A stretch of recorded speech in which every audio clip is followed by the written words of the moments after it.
El Estado, junto con los que poseen los medios de producción, las fuerzas vivas del país y todos los ciudadanos hondureños en general, los que estamos llamados a hacer los esfuerzos y sacrificios necesarios anteponiendo el bienestar de la economía y de la población a los intereses personales y políticos, en busca de mayores niveles de eficiencia y eficacia para aumentar la producción y productividad. Nos estamos aproximando a los siglos de independencia y seguimos siendo dependientes, pues a pesar de contar con abundantes recursos humanos y naturales, la economía hondureña tiende a descansar básicamente en factores cuyo control está allende nuestras fronteras, como lo son la cooperación internacional, el financiamiento externo, el mercado internacional, las remesas de dólares que envían los inmigrantes de Estados Unidos y la industria de la maquila, opciones que representan un alto costo social para la población como se verá más adelante. Ante el crecimiento sostenido del flagelo de la pobreza, la clase media tiende a desaparecer, a la vez que se va acentuando la exclusión y consecuentemente se va gestando una polarización, lo cual constituye una amenaza que puede desencadenar en situaciones similares las que atraviesan algunos países del Cono del Sur. De hecho, ya se vive en Honduras una ola de descomposición social que pone precario la seguridad ciudadana. Es increíble pensar que aún en tiempos de pandemia, una de las enfermedades que más ha afectado a los hondureños es la pobreza.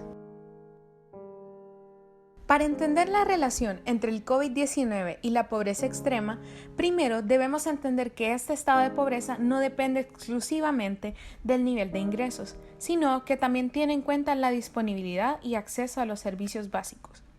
A escala global, la crisis del COVID-19 está teniendo un impacto desproporcionado sobre los pobres a través de la pérdida de empleos, reducción de las remesas, el alza de los precios, entre otros. En Honduras, esta crisis ha profundizado la pobreza y la incapacidad gubernamental para satisfacer las necesidades mínimas de los más desposeídos que no tienen ninguna fuente de ingresos. Según el economista del Foro Social de la Deuda Externa y Desarrollo de Honduras, Ismael Cepeda, el 50% de la población hondureña caería en la pobreza extrema como resultado de la crisis económica ligada directamente con la pandemia del COVID-19. Es decir, que podríamos alcanzar cifras en las que de cada 4 hondureños, 3 lleguen a condiciones de pobreza, y en pobreza extrema posiblemente sea el 50% de la población. Además, la emergencia sanitaria dejaría un incremento de 10 puntos en los índices de pobreza. La pandemia, además de otras cosas, ha dejado al descubierto la condición de Honduras como uno de los países con mayor desigualdad.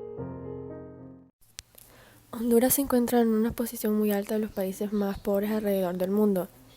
Se encuentra con un índice de 55.8%, más de 5 millones de hondureños. Una de las causas sería los desastres naturales que han ocurrido en el país, ya que hasta el día de hoy muchas personas no se han podido recuperar. Uno de los motivos principales de la pobreza en el país es el crecimiento de la población, ya que lleva a que se forme un rezago tensión social en los empleos y en la seguridad. Y muchos aseguran que en 4 años Honduras podrá tener más de 10 millones de habitantes. Muchos de los habitantes en Honduras no cuentan con un empleo o trabajan con un salario mínimo, y una solución podría ser abrir espacios para todas las personas sin un empleo. Como realmente sabemos, la pobreza es una situación o forma de vida que surge como producto de la imposibilidad de acceso o carencia de los recursos para satisfacer las necesidades físicas y psíquicas básicas humanas que inciden en lo que es un desgaste del nivel y la calidad de vida de las personas, tales como la alimentación, la vivienda, la educación, la asistencia sanitaria o el acceso al agua potable. También se suelen considerar la falta de medios para poder acceder a tales recursos, entre ellos el desempleo, la falta de ingresos o un nivel bajo de los mismos. También la pobreza puede ser el resultado de procesos de exclusión social, segregación social o marginación. La pobreza en Honduras apenas ha cambiado desde 1998, a pesar del crecimiento económico positivo, alrededor de 3% anual en términos reales, si bien lo que es el pie per cápita se ha mantenido estancado en lo que es en 0.3% anual. Esto explica que solo parcialmente la falta de progreso en los indicadores de pobreza. Entonces, ¿por qué se ha mantenido tan persistente la pobreza en Honduras? ¿Y qué pueden hacer los encargados de política para elevar los niveles de vida? Esta pregunta es clave para Honduras y el objetivo de esta investigación es investigar realmente cuáles son las causas y las consecuencias de la pobreza en nuestro país y pues ofrecer lo que son opciones de política para lograr en forma sostenida lo que es la reducción de la pobreza y el crecimiento.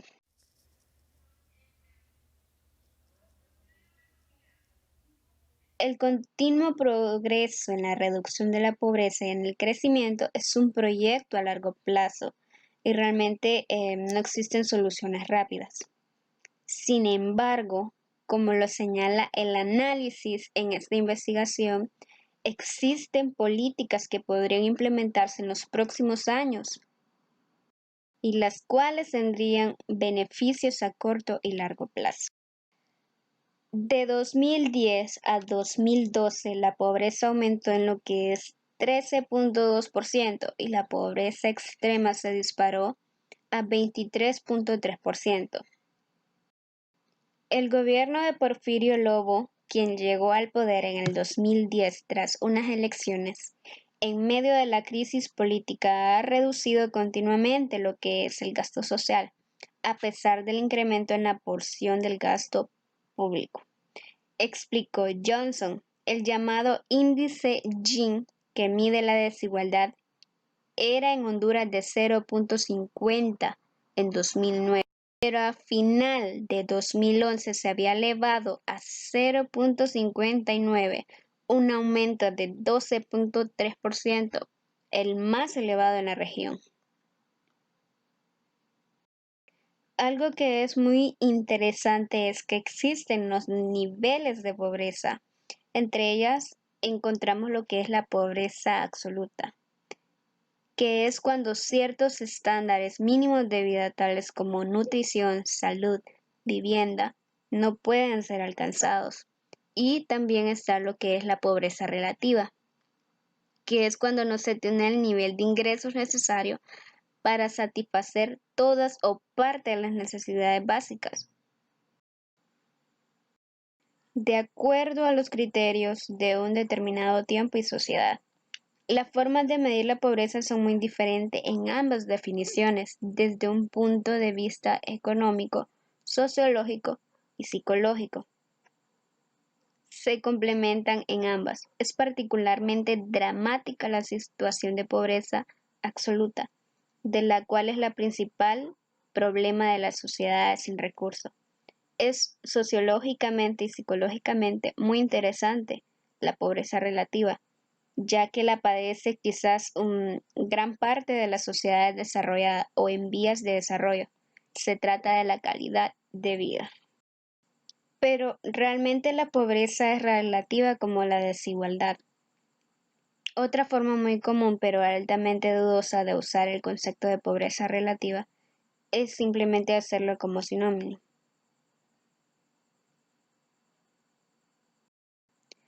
De una cierta medida de la distribución del ingreso en un país dado, esta pobreza relativa aparentemente acostumbra a ser definida a partir de un umbral de ingreso medido como porcentaje del ingreso medio del país respectivo. Así, por ejemplo, es usual llamar pobres o en riesgo de pobreza a todos aquellos que disponen del menos del 60% del ingreso disponible medio de la sociedad en que viven.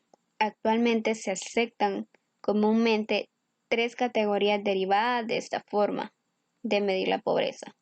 La población que dispone entre un 50 y un 60% del ingreso medio es catalogada como en riesgo.